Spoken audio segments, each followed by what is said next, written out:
Hai semua, kembali lagi bersama kelompok 9. Apa kabar kalian? Semoga kalian semua dalam keadaan baik dan sehat ya. Kali ini kami akan membahas tema 4. Simak baik-baik ya. Menurut Ivan, apa sih pengertian dari sistem konsinyasi yang kamu ketahui? Konsinyasi itu tindakan memberikan suatu barang kepada pihak lain untuk dijual kepada pembeli yang belum dipastikan keberadaannya. Lokasi penjualan dilakukan di luar negeri dengan metode lelang, melalui pasar bebas ataupun bursa dagang. Konsinyasi umumnya dilakukan agar pihak penjual dapat melakukan pengendalian, penyimpanan maupun perawatan terhadap barang hingga barang tersebut dapat terjual. Konsinyasi dilakukan setelah ada perjanjian antara dua pihak, yakni pengamat. Konsinyasi biasanya dilakukan untuk keperluan berdagang, penempatan barang di pelelangan, ataupun agar barang tersebut dapat panjang di toko milik komisioner. Wah, cukup informatif ya. Kalau pengertian dari makanan fungsional, apa Glenn? Menurut saya, makanan fungsional adalah makanan dan bahan pangan yang dapat memberikan manfaat tambahan di samping fungsi gizi dasar pangan tersebut dalam suatu kelompok masyarakat tertentu. Makanan fungsional dimungkinkan memiliki sifat fungsional untuk seluruh populasi atau kelompok khusus yang didefinisikan secara jelas, sebagai contoh khusus untuk usia tertentu atau golongan yang memiliki sifat genetik tertentu.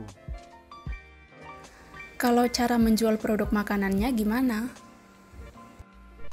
Cara untuk menjual produk makanan fungsional yaitu menggunakan sistem konsinyasi. Sistem konsinyasi juga dikenal dengan sistem jual titip. Contoh dari sistem konsinyasi makanan fungsional adalah misalnya sebuah produk pengolahan makanan fungsional seperti kolak pisang menitipkan produknya ke toko oleh-oleh di suatu lokasi wisata. Dengan menggunakan sistem konsinyasi, toko tidak harus membeli produk olahan makanan tersebut terlebih dahulu. Toko akan menjual di atas dari harga yang sudah disepakati dengan pemilik produk.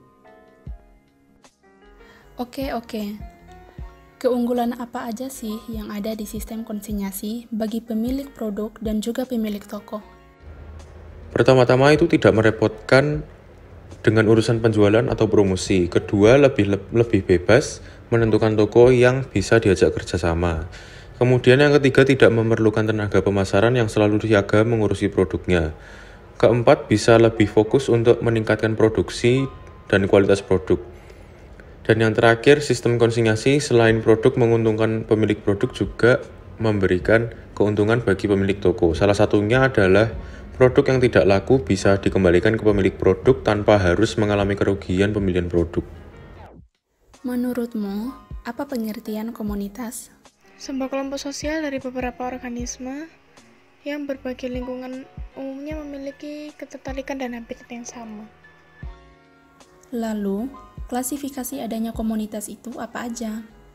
Adanya suatu pola interaksi, adanya pihak yang berinteraksi mendefinisikan sebagai anggota kelompok. Adanya pihak yang berinteraksi dengan orang lain didefinisikan sebagai anggota kelompok. Kemudian, apa pengertian pemberdayaan komunitas dan ruang lingkupnya apa aja? Jadi, pengertian pemberdayaan komunitas adalah proses pembangunan di mana masyarakat berinisiatif untuk memulai proses kegiatan sosial guna memperbaiki situasi dan kondisi diri sendiri.